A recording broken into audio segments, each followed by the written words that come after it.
Hey, what is up guys? I'm Xteria, and in this video, we're going to be talking about one of the most strongest and easiest comp to play in the current meta, which is Zeri Exotech. This comp is so simple that even a brand new player to TFT can easily play this comp and get top 4 with it. But if you want first place, I'm here to give you guys information that can help you boost your understanding of this comp. The conditions to playing this comp is you kind of need to have a bow so you can make a Gwinsu's Rage Blade because it's Zeri's core item. If you don't have this item on Zeri, she cannot do enough damage and wipe out the whole board. Also on top of that, there is one more main condition. In order to play the best Zeri board, you kind of need one of her best Exotech items, which is Flux Capacitator or Pulse Stabilizer. The thing about playing Exotech is each of your Exotech items is random per game, so you have to hover an Exotech unit to see what items you have. The strat to play Zeri is if you want a win streak, you should have a Gwinsu's Rage Blade with any other opener like having Jin as the main carry at the beginning, or you could have Kog'Maw as the main carry, or Kindred. But if you're not looking to win streak, you can do a lose streak and try to fit in ciphers if you can, because the more resources you get on Zeri, the stronger your board is later down the line, because the more items you have, the more HP and the more attack speed those units get. So it actually helps you a lot in the long run because it makes them cast faster, which is what you need for each of these Exotech units. If you are going to play 7 Exotech, look for Exotech Augments because those are actually very strong.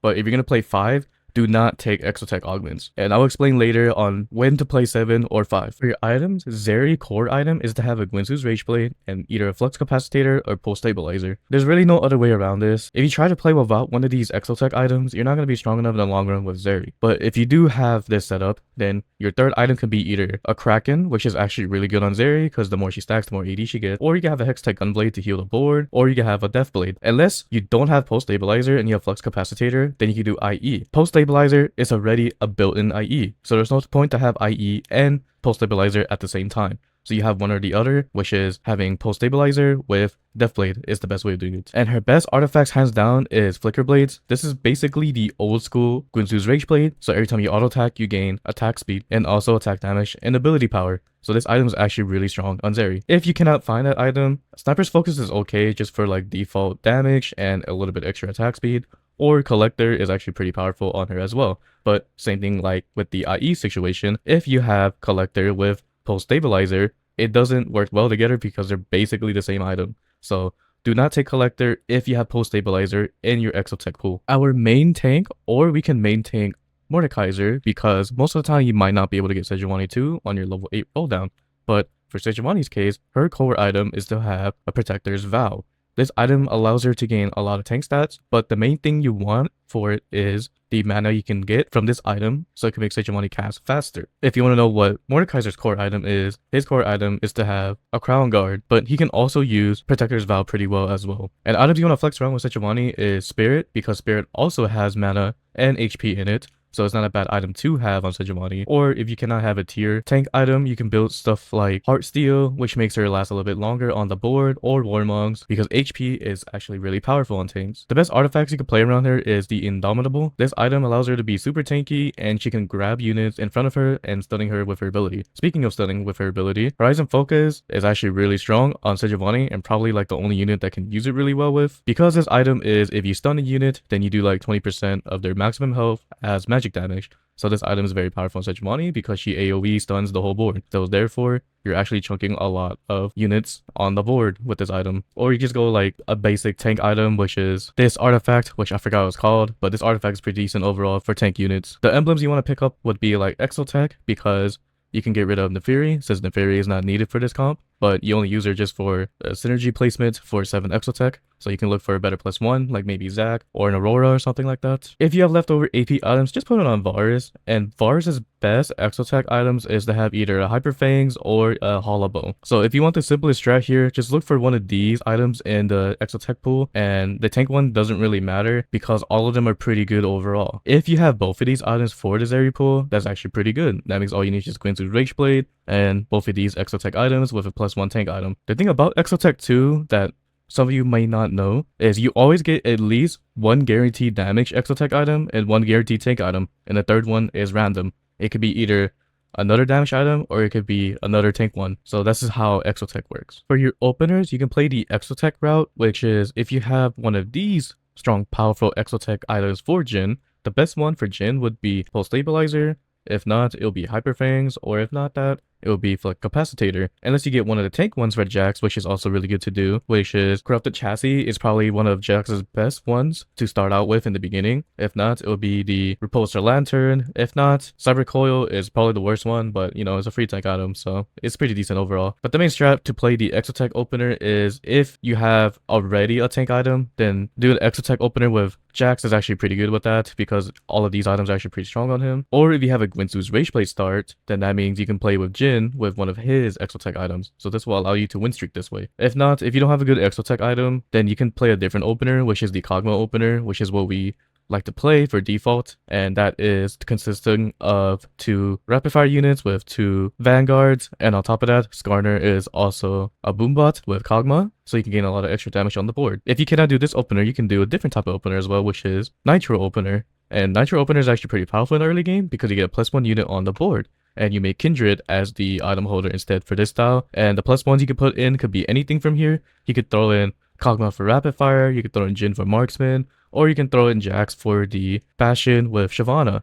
Or you can throw in Poppy, either one's fine. As long as you have some sort of Bastion with Shyvana is good overall. The 2 different playstyles you can do is the 5 Exotech when you roll down at level 8. And why would you want to play 5 Exotech even though 7 is better? In some cases, you might have a lot of swords for whatever reason, so therefore you put some sword items on MF and just put like an armor break item like Last Whisper. Or maybe you just high roll an MF too early, then you can play this board as well to stabilize your board, so you can probably get top 4 this way. Or you could play this board to fast 9 and then pivot to 7 Exotech later. Or another reasoning is maybe you get an Exotech emblem, then you can just take out the TF and Darius, just throw in the Kindred and the Varus without the Neferi, and you just put Exotech emblem on MF, and that'll be great as well. And speaking of 7 Exotech, this is the board you should play default wise, where if you just want to play a comp and turn off your brain, as long as you have Guinsu's Rageblade, you could just play this board. That's basically about it to think about. For level 9 units, the best ones to throw in would be Aurora, because you can put +1 units in, which is either having an Urgot on bench, or you can have Kubuko.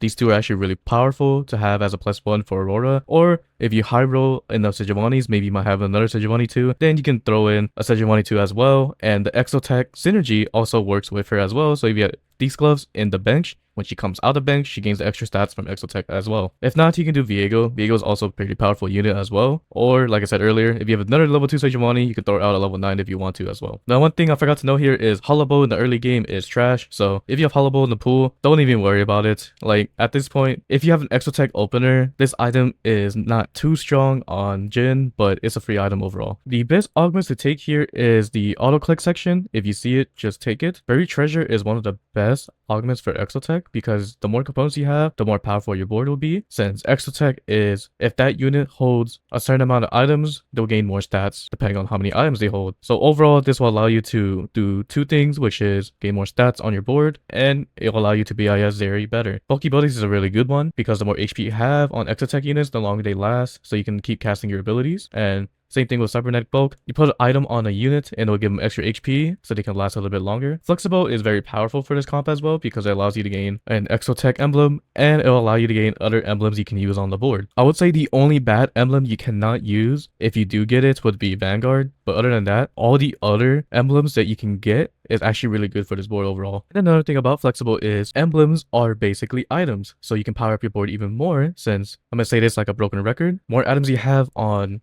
Exotech units, the more powerful they get. And speaking of that, Trait Tractor is also a very powerful augment because the same reason with Flexible. The more traits you can have with Exotech, the more powerful it is. In order to pop Trait Tractor, you need at least 8 synergies active. And the thing that's good about this board that you see here is you're able to use 4 units for 7 Exotech anyways. So you're using Jax, Jin, Mordekaiser, and Kindred overall. If you're playing with the Nitro opener, that's a plus because you probably have a Shyvana already. All you have to look for is just an Elise and the Gragas, and this will allow you to gain 8 synergies so you can pop Trait Tractor to gain all the emblems that you need. Other augments you can play is Big Grab Bag because you gain more components to make your board more powerful. Or if you want to BIS your board a little bit better, Component Buffet is really good with that because getting tiers is going to be pretty hard to have it on Sejuani later. Good econ augments is like Raining Gold, or you do Forward Thinking. And forward thinking, the good strat is if you take this augment, pivot into Cypher because you're going to be loose streaking for a little bit. So you gain a little bit of a cash out, maybe like 15 to maybe 20 golds worth which is still pretty decent overall. And since you'll be playing 7 Exotech, or even 5 is fine, Climb the Ladder is actually pretty powerful for this board since you gain more stats for each unit that dies, and this will make that most likely last unit Zeri on the board just obliterate everything with this augment. If you're playing 7 Exotech, the augments you should be looking for is Cyber Deck. This augment allows you to gain more items on the board, so how you use this item is, on example, on a Zeri, just put a Gwynsu's Rage Blade on her, and a +1 Exotech item on her, and she'll gain a +1 Exotech item on top of that, so she can have 3 full items. All you have to put is 2 items to gain 1 more extra item on that unit. Charbon is actually pretty good because you gain more stats, whoever is an Exotech unit, and on top of that, you gain a +1 golem that also hold those Exotech items, so you gain a +1 unit. And another good Exotech augment is just Exotech Crest to gain +1 Exotech on the board. Just take on the Fury and put the emblem on anyone you think that looks cool. The augment power order you should do is item if you want to win streak. If not, if you're looking to lose streak, then you should do econ.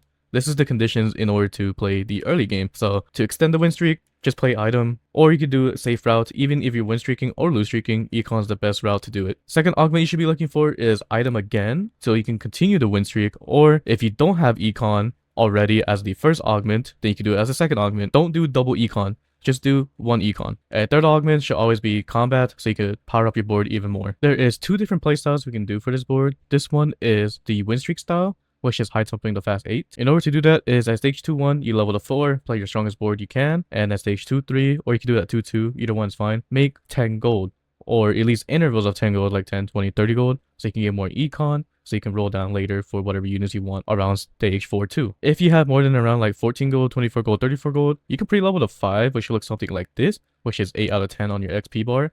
The reason why you do this is because when you come back from carousel, you're going to be level 5, and the 4 cost shop has about like a 2% chance, so you can maybe hit that 2% Zeri at level 5. If not, you can skip this part. You don't have to do this because at stage 2-4 anyways, you'll be level 5. So if you don't pre-level, just level up at 2-4 instead. On stage 2-6 or 2-5, either one's fine. Make intervals of 10 gold again, like 10, 20, 30, 40 gold to gain more econ, so you can roll for your level 8 board. And then stage 2-3, hit level 6, so you can power up your board even more. Stage 3-7, or even earlier, so you can keep win streaking, you can hit level 7. And then stage 4-2 or 4-1, depending if your lobby is contested, hit level 8 and then roll for your board. That's basically about it for the win streak style. Now for the lose streak style is don't level at all. Always make intervals of 10 gold as much as possible, like 10, 20, 30, 40 gold. Stage 2-6, during Krugs, if you are too weak to beat that creep round, then you should level up so you can beat it. Stage 3-2, hit level 6, and then if you really need to, I skip this a lot of the times, but sometimes I might do it. Roll about like 10 gold for level 2 units if you need it.